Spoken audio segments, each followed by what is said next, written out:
আজি আসলতে প্ৰায় আমাৰ বিধানসভাৰ বিদায়ৰ দিন গতিকে আজি নিশ্চয় বেছি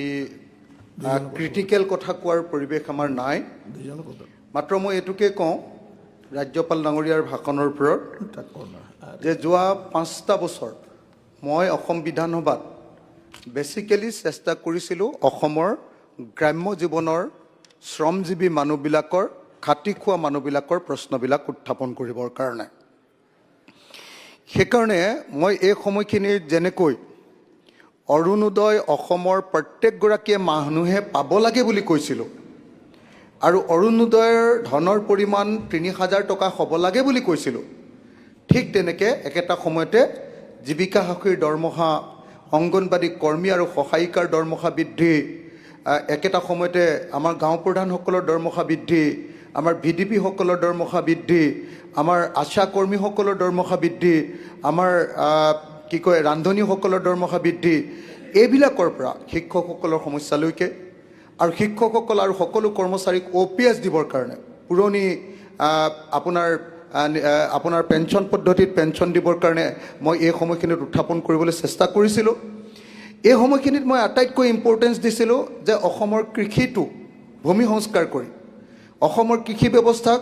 উন্নত কৰিব লাগে আৰু বছৰৰ 3বাৰ খেতি কৰাৰ খেতি পথাৰলৈ পৰিণত কৰিব লাগে এই প্ৰশ্নটো মই বাৰম্বাৰ আনিবলৈ চেষ্টা কৰিছিলোঁ নিশ্চয় আপোনালোকে জানে সেই কথাটোকে সংশোধনীত এইবাৰ আনিছিলোঁ যে জলসিঞ্চন 100% জলসিঞ্চন কৰি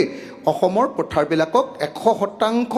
সেউজীয়া কৰি ৰখাৰ ব্যৱস্থা গ্ৰহণ কৰিব লাগে round the year cultivation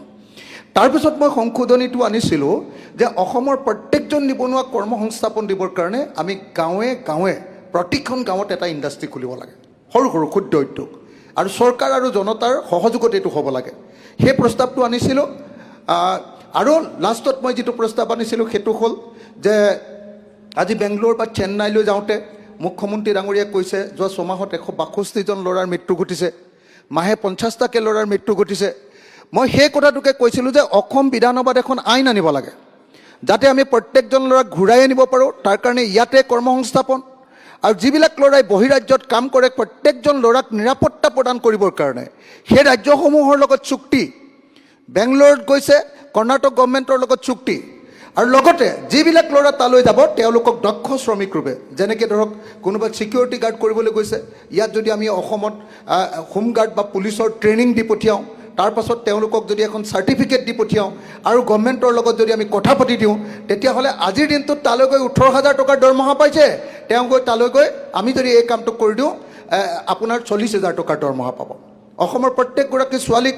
নাৰ্ছৰ training দি ভাৰতবৰ্ষৰ বেলেগ বেলেগ ঠাইলৈ পঠিওৱা দৰকাৰ হ'লে জাপানলৈ পঠিওৱা আজিৰ দিনটোত এগৰাকী ছোৱালী জাপানলৈ নাৰ্ছিং ট্ৰেইনিং কৰিব নাৰ্ছ কৰিবলৈ গ'লে মানে 1 বছৰত 1 কোটি টকাৰ দৰমহা পায় এইকেইটা কথাকে মই এইবাৰ সংশোধনী প্ৰস্তাৱত আনিছিলোঁ মই এতিয়া যিহেতু আজি আমাৰ বিধানসভাৰ শেষ দিন আৰু বিধানসভাত এটা বিদায়ৰ পৰিৱেশ আহিছে গতিকে জটিলতালৈ নগৈ মই মোৰ প্ৰস্তাৱটো উঠাই লৈছোঁ থেংক ইউ